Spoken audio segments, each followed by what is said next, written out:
beta, ini beta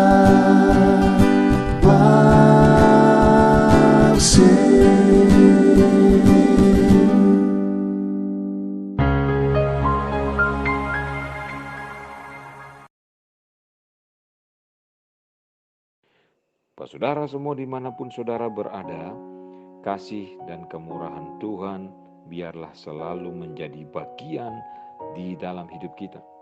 Dan dengan pengharapan kepada Tuhan yang mengasihi dan mencintai kita di dalam Kristus Yesus, kita melangkah dengan iman dan meyakini bahwa Tuhan tetap memegang kontrol atas hidup dan kehidupan kita.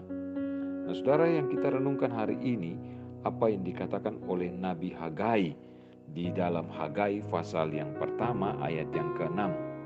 Di sana dikatakan, kamu makan tetapi tidak sampai kenyang.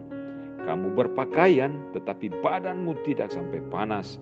Dan orang yang bekerja untuk upah, ia bekerja untuk upah yang ditaruh dalam pundi-pundi yang berlubang. Ada sepenggal kalimat di dalam sebuah puisi berbunyi demikian.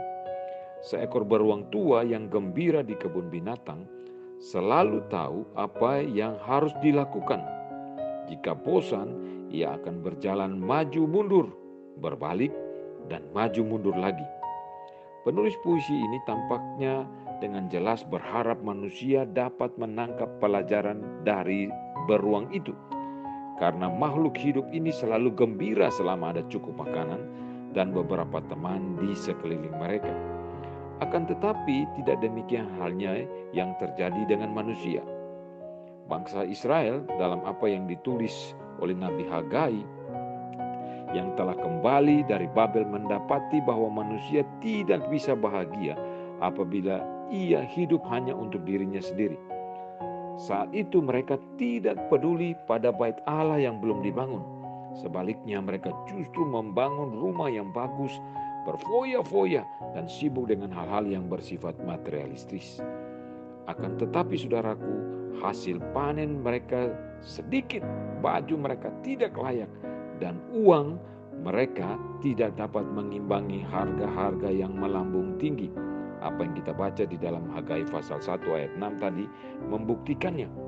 Sang Nabi Hagai berkata bahwa ketidakbahagiaan mereka sesungguhnya bersumber dari ketamakan yang ada di dalam diri mereka sendiri.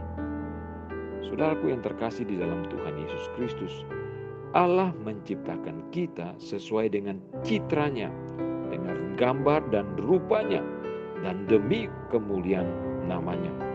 Kita tidak akan pernah tidak dapat menemukan sukacita sejati sebelum saudara dan saya mematuhi perintah Kristus, yaitu carilah dahulu kerajaan Allah dan kebenarannya, seperti yang tertulis di dalam Matius 6 ayat 33.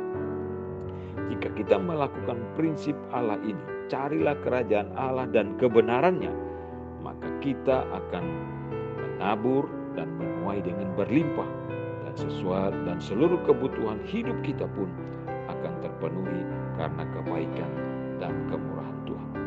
Saudaraku, seringkali kita hidup egois. Kita lebih mementingkan diri kita sendiri.